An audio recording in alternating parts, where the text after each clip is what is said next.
രാഷ്ട്രപതി ദ്രൗപദി മുർമുവിന് ശബരിമലയിലേക്ക് പോകുന്നതിനു വേണ്ടി ഹെലികോപ്റ്റർ വന്നിറങ്ങാൻ നിർമ്മിച്ച കോന്നി പ്രമാടത്തെ താൽക്കാലിക ഹെലിപ്പാഡ് പൊളിച്ചു നീക്കി.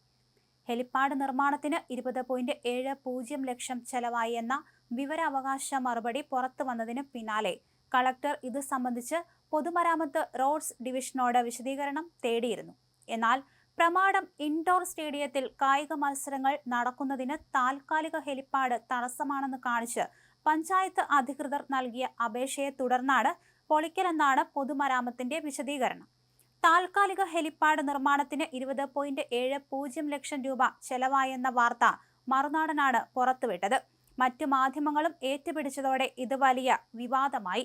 ഈ വിഷയം വിവരാവകാശ നിയമത്തിലൂടെ പുറത്തു കൊണ്ടുവന്ന് സാമൂഹിക പ്രവർത്തകൻ റഷീദ് ആനപ്പാറ ഹെലിപ്പാഡ് നിർമ്മിച്ചതിന് 20.7 ലക്ഷം രൂപ ചെലവായതിനെ സംബന്ധിച്ച് അന്വേഷണം നടത്തണമെന്ന് ആവശ്യപ്പെട്ട് രാഷ്ട്രപതി, മുഖ്യമന്ത്രി, റവന്യൂ വകുപ്പ് മന്ത്രി, സംസ്ഥാന വിജിലൻസ് ഡയറക്ടർ എന്നിവർക്ക് പരാതി നൽകി.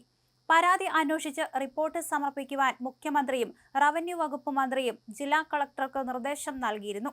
ഇതിന് പിന്നാലെയാണ് ഇന്നലെ ഹെലിപ്പാഡ് പൊളിച്ചത്. ഇത്രയും രൂപയുടെ ചെലവിനനുസരിച്ചുള്ള പണി നടന്നിട്ടുണ്ടോ എന്ന് സംശയമുണ്ടെന്ന് റഷീദ് ആനപ്പാറ പറയുന്നു.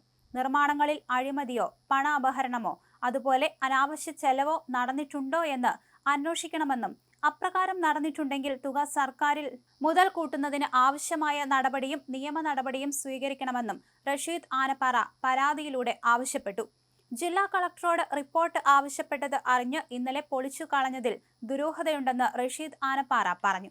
രാഷ്ട്രപതിയുടെ ഹെലികോപ്റ്റർ ഇറക്കാൻ വേണ്ടി 3 ഹെലിപ്പാഡുകളും അപ്രോച്ച് റോഡുമാണ് നിർമ്മിച്ചത്. ഒക്ടോബർ 22-നാണ് വ്യോമസേന ഹെലികോപ്റ്ററിൽ രാഷ്ട്രപതി പ്രമാടത്ത് ഇറങ്ങിയത്. തലേന്ന് വരെ നിലയ്ക്കലിൽ ഇറങ്ങാനാണ് തീരുമാനിച്ചിരുന്നത്.